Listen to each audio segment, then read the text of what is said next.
नीलम यश्यामलकोमलंगम सीता समारूपितवाम्भः पवनोपहासायकचमरुचापं नमामि रामं रघुवंशनाथम् अतुलितबलधामं हेमशैलमवदेहं तनुजवन्कृशालं जानिनामग्रगण्यं सकलगुणनिधानं वानराणामधीशं रघुपतिप्रियभक्तं वातजातं नमामि मनोजवं मारुततुल्यवेगं जितेन्द्रियं बुद्धिमतां वरिष्ठं वातात्मजं वमनर्योतमुख्यं श्रीरामदूतं शरणं प्रपद्ये वन्दं तुलसीकेशं जिनकी ज्ञान जगकाय कलिसमुद्रगूढ़ प्रगट्यो सप्तजहान सियावर रामचंद्र शंकर हरिओ जय जय सिया राम जय जय हनुमान। गुरु ब्रह्मा गुरु विष्णु गुरुदेवो महेश्वर गुरु साक्षात् परब्रह्म तस्मै श्री गुरुवे नमः। जैसा कि उपेंद्र जी ने कहा कि आज विजयादशमी का पर्व है, सवेरे नवमी की शाम को विजयादशमी और कोई कल मनाएंगे, लेकिन रावण वध की शाम को होता है, शाम को दशमी से आ गई है, इसलिए अधिकांश स्थानों पर आज ही रावण दहन हो रहा है। एक त्रेता से करोड़ों वर्ष से शायद एक परंपरा चली आती है कि आज के दिन ही भगवान श्री राम ने रावण का वध किया था और इसलिए उसी के प्रतीक के रूप में, उसी की स्मृति के रूप में हम भी प्रतिवर्ष रावण का दहन करके और आसुरी शक्ति पर दैवीय शक्ति की विजय, असत्य पर सत्य की विजय के प्रतीक के रूप में मनाते।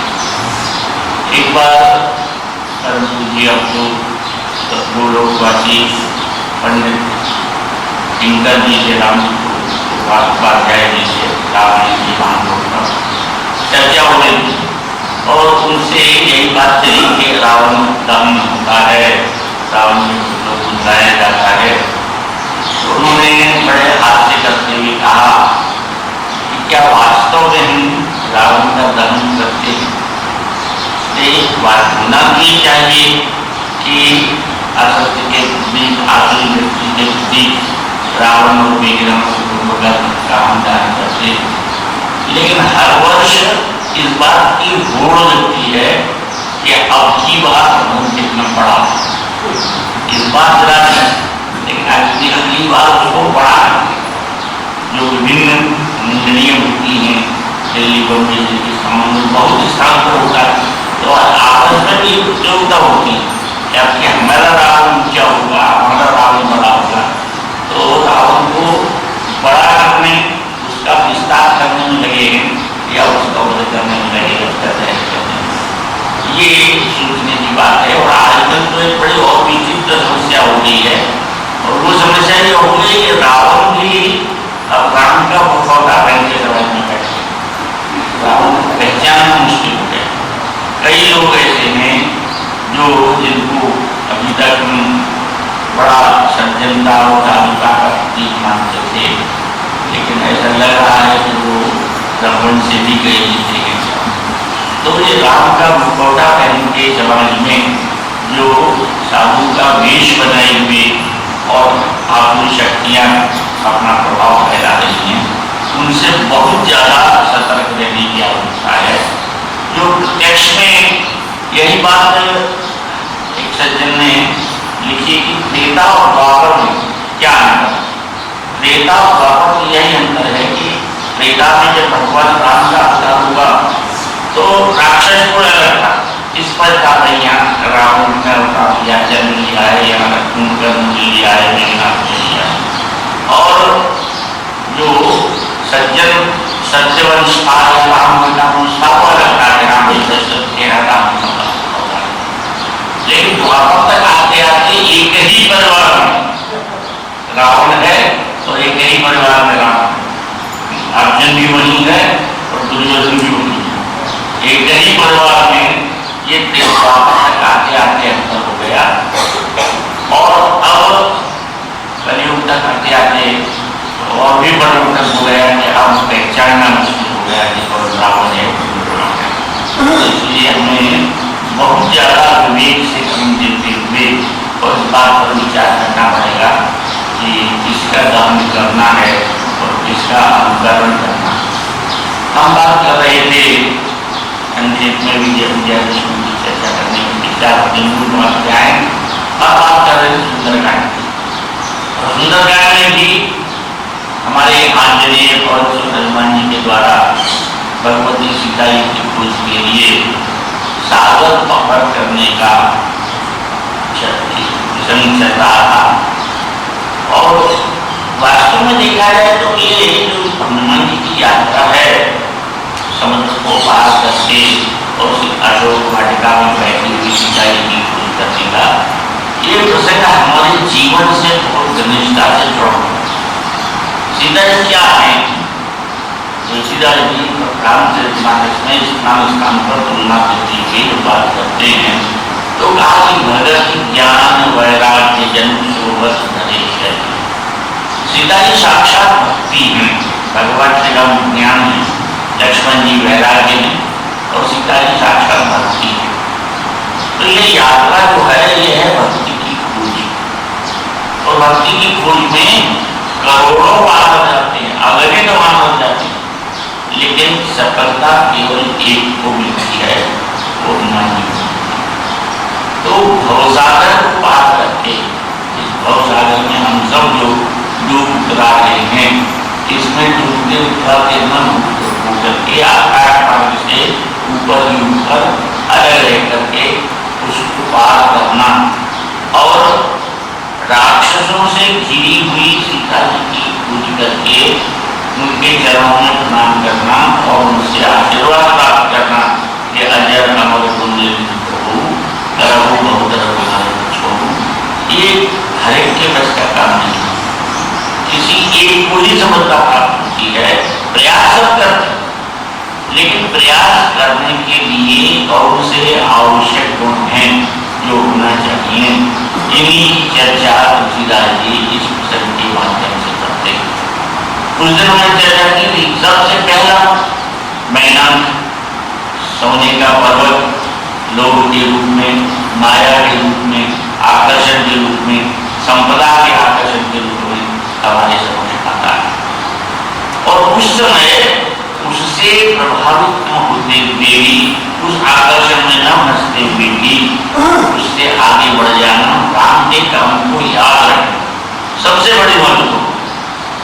हम जब जहां भी इस प्रकार का आकर्षण दिखता है, माया का आकर्षण दिखता है, धन संपत्ति का आकर्षण दिखता है, सौंदर्य का आकर्षण दिखता है, वहां हम भूले नहीं। हमारे एक परम पूज्य गुरु जी महाराज कहा करते थे, ये बड़ा साधारण उदाहरण देते हैं, हम सबके जीवन का उदाहरण।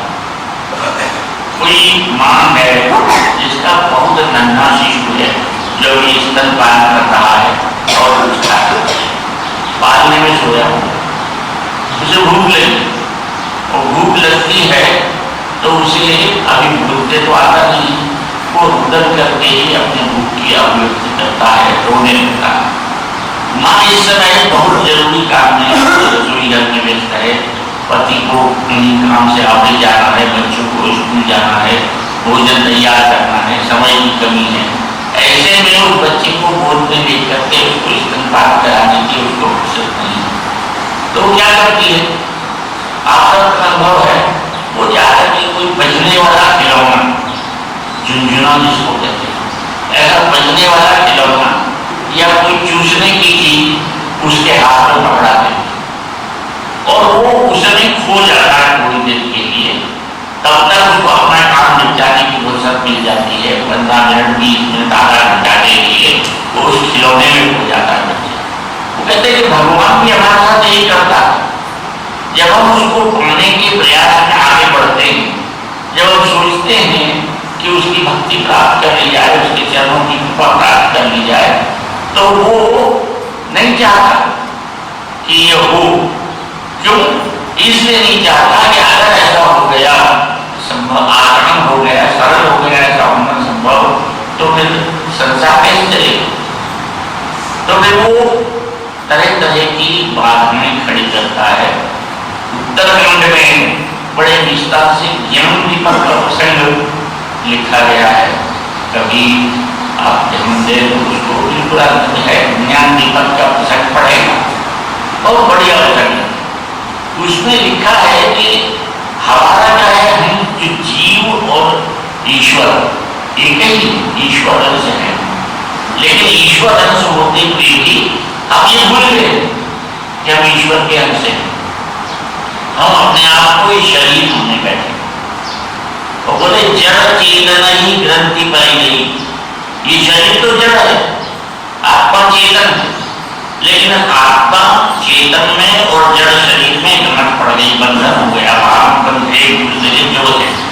यद्यपि नशा छूटन करने, यद्यपि ये गलत झूठी है, कोई संबंध नहीं है शरीर का आत्मा से, लेकिन हमने मान लिया कि मैं शरीर हूँ, मैं शुद्ध बुद्ध परम ब्रह्म नहीं हूँ, मैं शरीर हूँ। और शरीर से दुखी हुआ तो मैं दुखी हो गया, शरीर मैं बुढ़ा हो गया, मैं जवान हो गया और मैं मर जाऊंगा, तो बनेगा तो शरीर। तो ये जो ग्रंथ पढ़ रही है जगत वृषा छूटन कटने, तो ये कैसे दूर होगी? वो कहते हैं कि ग्रंथ जब कोई है तो ग्रंथ को खोलने के लिए उजेला चाहिए, और उजेला है नहीं, हृदय में इतना अंधेरा भरा पड़ा है वंशल का, उस तव के मारे वो ग्रंथ दिखाई नहीं देती, छोड़ पाते नहीं। तो इसलिए पहले ज्ञान का दीपक चला, और ज्ञान के दीपक का बड़ा लंबा प्रसंग लिखा है। कैसा ज्ञान का दीपक? अपनी खुद की गाय हो, सात्विक श्रद्धा एवं सुहाई, अपनी खुद की गाय हो, फिर उसका बच्चा हो, फिर जो आचार धर्म नियम है, हरित तृण चले जब गाई। हरित तृण ये नहीं है कि आज शिवरात्रि है तो आज हम शिव जी के मंदिर गए, कोटेश्वर गए, गुप्तेश्वर गए, बड़े श्रद्धा भक्ति से घंटे भर तक ओम नमः शिवाय किया, अभिषेक किया, और अगली शिवरात्रि तक की छोड़ी। अगली शिवरात्रि तक शिव जी को फिर याद नहीं। जन्माष्टमी में कृष्ण जी को याद कर लिया, रामनवमी के राम जी को याद कर लिया, और उसके बाद पार्वती छोड़ी। तो ये हरिद्र नहीं है, घास खा चाहिए, नित्य नियम को आप आचार विचार करें, पूजा पाठ करें, माला जपें, ये रोज नहीं, ऐसा नहीं है कि सूख गया घास। तो हरिद्र चले जब गाय की सात्विक श्रद्धा जो है वो हरा घास चढ़ने को मांगती है। तो ये इस प्रकार से उस हरिद्र चले, फिर नोड़ी नियुक्ति पात्र विश्वासा निर्बल मन लहीन सासा, उसके बाद दूध निकाले, फिर घी जमाए, फिर घी बनाए, फिर घी बना के उसका दीपक जलाए। बड़ा लंबा, बहुत लंबा चौड़ा तुलसीदास जी ने लिखा है। लेकिन जब ज्ञान का दीपक जल गया तो ज्ञान का दीपक जलने के बाद क्या होता है? बोले माया नहीं चाहती कि आप ये रात छोड़ दें, माया तो आपको इस संसार में उलझाना चाहती है ना। तो माया क्या करती है? बोले आती है और आकर के आपके सामने रिद्धि सिद्धि प्रेरणी बहुभाई, रिद्धि सिद्धि आपने देखा होगा, बहुत से संतों के बारे में सुना होगा कि वो उन्होंने ऐसा हाथ किया और कहीं नारियल आ गया, कहीं अनार आ गया, कहीं जो चलने हुआ है, इस प्रकार के चमत्कार घड़ी आ गई। जो चारण में कल्पना करे वो क्या आकाश में से अचानक आ गई। ये क्या है? ये झुंझुना है जो भगवान अपने पास नहीं आने देने के लिए आपको पकड़ा देता है, और साधक है वो साधक झुंझुनों में खो जाता है, दुनिया में मदारी बन करके तमाशा दिखने लगता है, भीड़ करके हो जाती है, एक 5 लोगों का परिवार छोड़ा और 5,000 का परिवार पीछे हो जाता है। हमारे गुरु जी कहा करते थे ये गिनने की जरूरत है कि माला कितनी जपी, उसकी जगह ये गिनते हैं कि आचरण करने के लिए आज कितने गधे की निकाय, ये गिनने क्योंकि आचरण करना। तो ये जो रिद्धि सिद्धि है, ये रिद्धि सिद्धि आपको राम के पथ से हटा करके और संसार के कार्य में लगा देती है। तो इससे बचना है। राम कार्य कीने बिनु मोहि राम विश्राम, उस आकर्षण से बच के आगे निकल जाए, वही भक्ति की पूरी कर पाएगा, वही भक्ति तक पहुंच जाए। दूसरी बात हमने कही थी सुरसा की। सुरसा देवताओं द्वारा भेजी गई है, सात्विक श्रद्धा है, सब कुछ है, लेकिन उसके बावजूद भी बल और बुद्धि की परीक्षा लेने आती है। तो हनुमान जी तो परीक्षा पास हो गए, लेकिन हमारे जीवन में भी एक सुरसा है।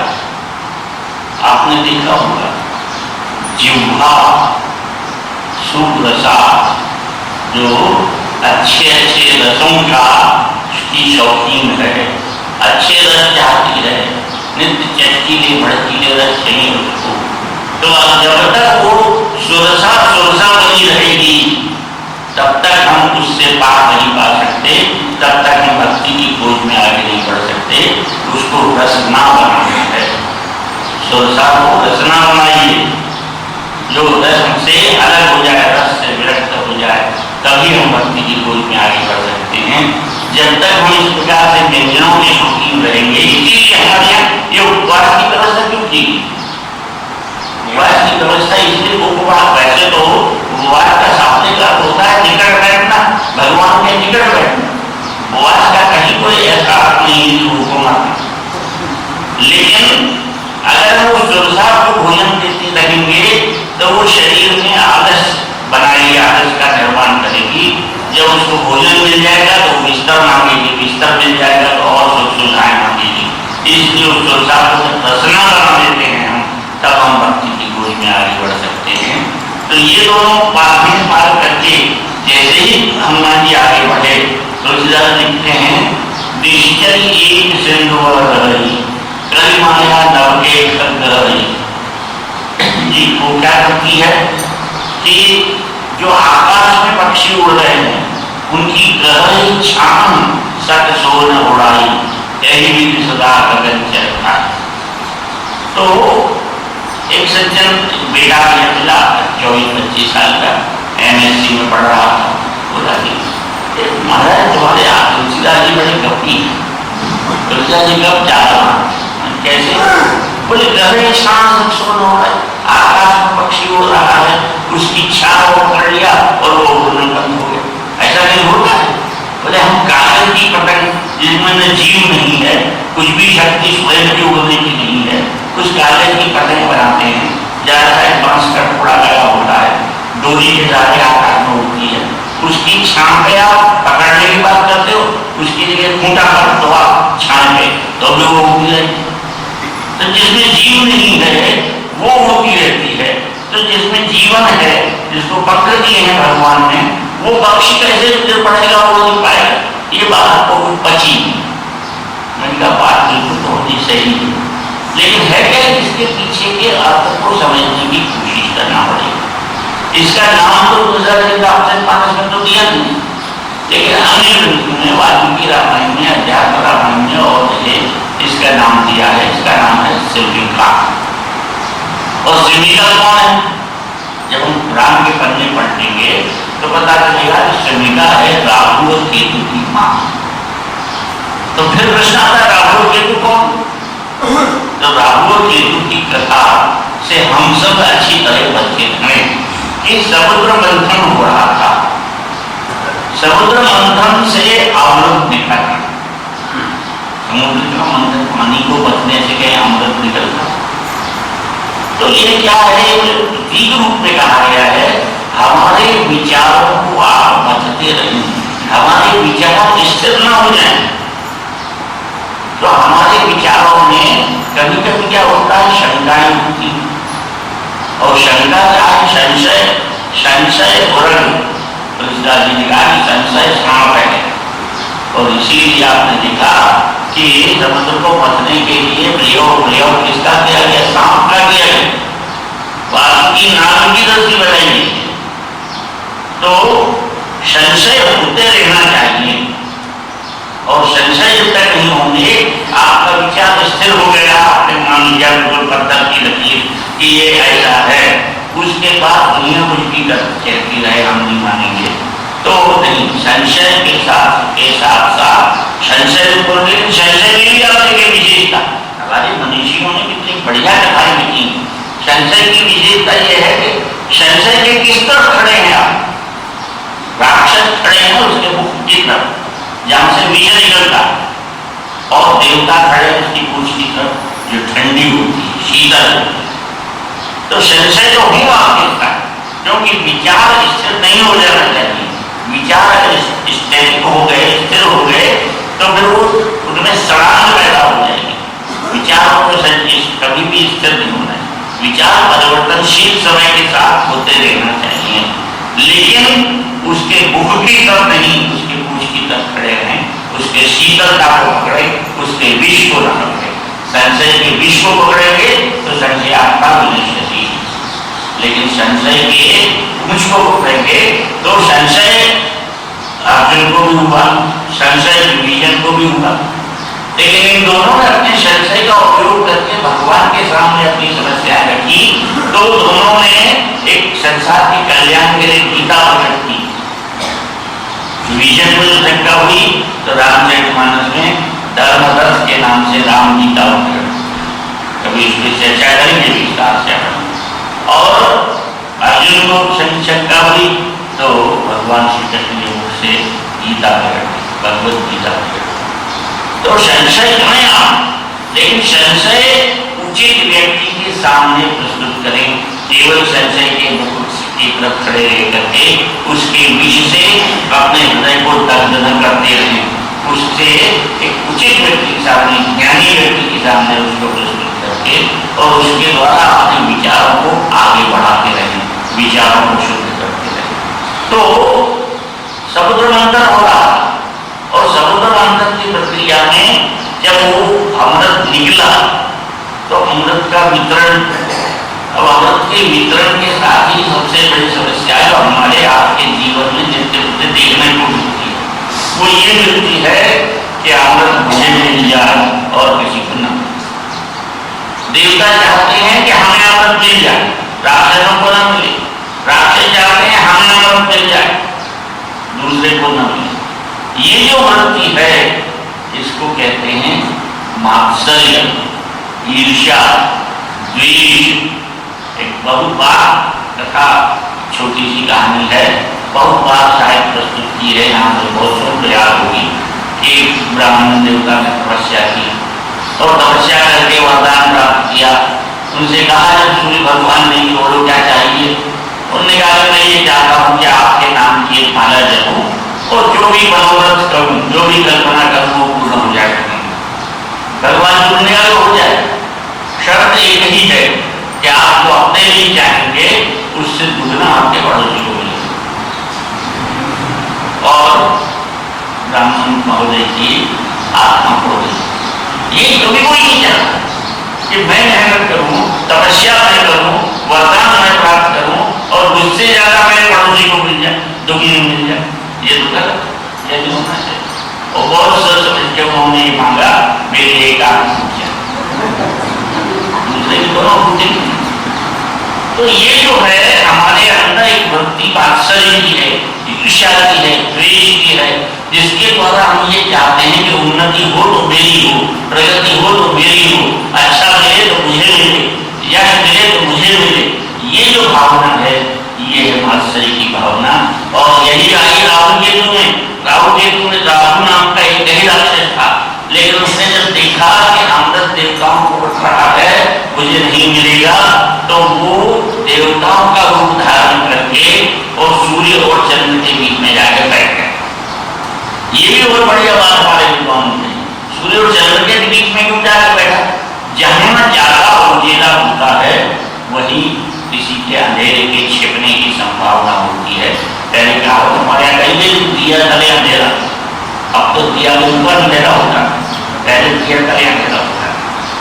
तो दिया तले अंधेरा है, जहाँ ज्यादा प्रकाश होगा वहीं कोई न कोई कालिमा भी अवश्य होगी। सूर्य और चंद्र का प्रकाश जहाँ है वहाँ राहु के छेड़ने की संभावना है, वहाँ राहु बीच में जाके बैठ गया। पंक्ति के शुरू में क्यों नहीं बैठा? तो उसने सोचा कि विष्णु जी बांट रहे हैं, विष्णु जी शुरू में तो बड़े सावधान रहे कि उन्होंने किसको बांट रहा हूँ, और आखिरी में बैठूंगा टाइम के तो वहां तक आते आते अमृत खत्म हो गया तो लड्डू नहीं मिले तो इसलिए पंक्ति के आते ही मत बैठो, बीच में बैठो। तो बीच में बैठ गया वो, लेकिन वही बात वो चाहता था कि देवताओं को न मिले, मुझे नहीं मिल जाए। अगर उसका भाव बहुत अच्छा होता, अगर उसका भाव जन कल्याण का होता तो वो राक्षसों को सबको बताता कि ये विष्णु जो है माया धारण करके हमसे छल कर रहा है, हमको सबको अमृत नहीं दे रहा है। तो फिर बड़ी बात नहीं कि हमको सबको मिल जाता राक्षसों, लेकिन वो चाहता है कि सबको न मिले, मुझे मिले और मुझे मिल जाए, इसलिए वो देवताओं के बीच में जाके बैठ गया। और सूर्यचंद्र ने देखा कि ये राक्षस को भी मिला जा रहा है तो ये क्या होगा, तो ऐसे ना मिले, हमें ही मिले, कहीं ऐसा ना हो कि इसको भी मिल जाए। इसलिए उन्होंने शिकायत कर दी विष्णु भगवान से, ये राक्षस है। लेकिन जब तक वो अमृत पी चुका था इसलिए उसको चक्र से सिर काटा गया, तो धड़ा में चिंता है और सिर में चिंता है। तात्पर्य है, लोग कहते हैं कि आप ऐसा था तो अमृत दिया ही क्यों? तो लोगों ने कहा कि देखो, जो आदमी असुर है, जो आदमी दुष्ट विचारों का है, जो आदमी राक्षसों के जन्म में कुल में जन्म लिया है, लेकिन उसके बाद भी छल रूप धारण किए हुए, स्त्री रूप धारण किए हुए, मोहिनी रूप धारण किए हुए विष्णु को पहचान गया, इसका मतलब है कि उसके अंदर कहीं न कहीं कोई ज्ञान है, और अगर ज्ञान है तो अमृत पाने का है, उसे अमृत दिया जाना चाहिए। तो यही कारण है कि उसे अमृत मिला, लेकिन उस अमृत का वो दुरुपयोग करेगा, इसलिए उसका सिर काट डाला गया और वो रावण के रूप में आज भी अवशेष है। आज भी वो लोग से को परेशान करता है, ऐसा कहा जाता है। तो ये जो मात्सर्य की भावना है, ये जो ईर्ष्या की भावना है, ये जो द्वेष की भावना है, ये चाहता है कि दूसरे तरक्की न करें, दूसरे आगे न बढ़ें। एक छोटी सी कहानी कह करके मैं अपनी बात को विश्राम दूंगा। एक जहाज पर बहुत से लोग जा रहे थे, जहाज पर डेक जो होता है, डेक पे लोग घूम रहे थे, देखा तो 3-4 वो ड्रम रखे बड़े बड़े, और उनमें ढक्कन नहीं लगे। उन्होंने जाकर झमका तो उसमें देखा कछुए केकड़े, और वो केकड़े ऊपर चढ़ने की कोशिश कर रहे थे। जाके उन लोगों ने कप्तान से शिकायत की कि इतने सारे केकड़े भरे हुए हैं, ढक्कन नहीं है, अगर ये निकल गए लोगों को काटेंगे, परेशान करेंगे, तुम्हें ढक्कन लगाओ। तो शांत कप्तान ने बड़ी शांति से कहा कि चिंता मत करो, सब भारतीय केकड़े। भारतीय केकड़े से क्या ऊपर है, बाकी केकड़े तो महात्मा गांधी के शिष्य हो गए क्या, जो अहिंसक हो गए हैं? तो नहीं, ऐसा नहीं है। ऐसा है कि भारतीयों की एक विशेषता है कि उसका कोई भी साथी ऊपर बढ़ेगा तो दूसरा उसकी टांग पकड़ के नीचे खींचेगा। तो ये सब उसको जो भी ऊपर चढ़ेगा दूसरा उसकी टांग पकड़ के नीचे खींचेगा, कोई भी बाहर नहीं निकल पाएगा। आप चिंतित मत हो, देखते करता हूँ। तो ये जो है दूसरे की टांग पकड़ खींचने की वृत्ति, ये मत्सर्य है। और ये मत्सर्य कैसे होता है? उसकी अनुपस्थिति में होता। हम उसके सामने उसकी बुराई नहीं करते, उसकी पीठ पीछे उसकी बुराई करते हैं। पीठ पीछे बुराई करना उसकी टांग खींचना है, और ये टांग खींचने के कारण ही इस प्रकार से वो इच्छा शख्स हो नौराई, उसे नहीं पकड़ते हम, उसकी इच्छा को पकड़ते हैं और उसकी इच्छा को पकड़ के नीचे गिराने की कोशिश करते हैं, उसकी छवि को समाज में धूमिल करने का प्रयास करते हैं। इसी बात पर थोड़ी चर्चा और आगे करेंगे, अब समय हो गया है इसलिए विराम देते हैं। बोलिए वृंदावन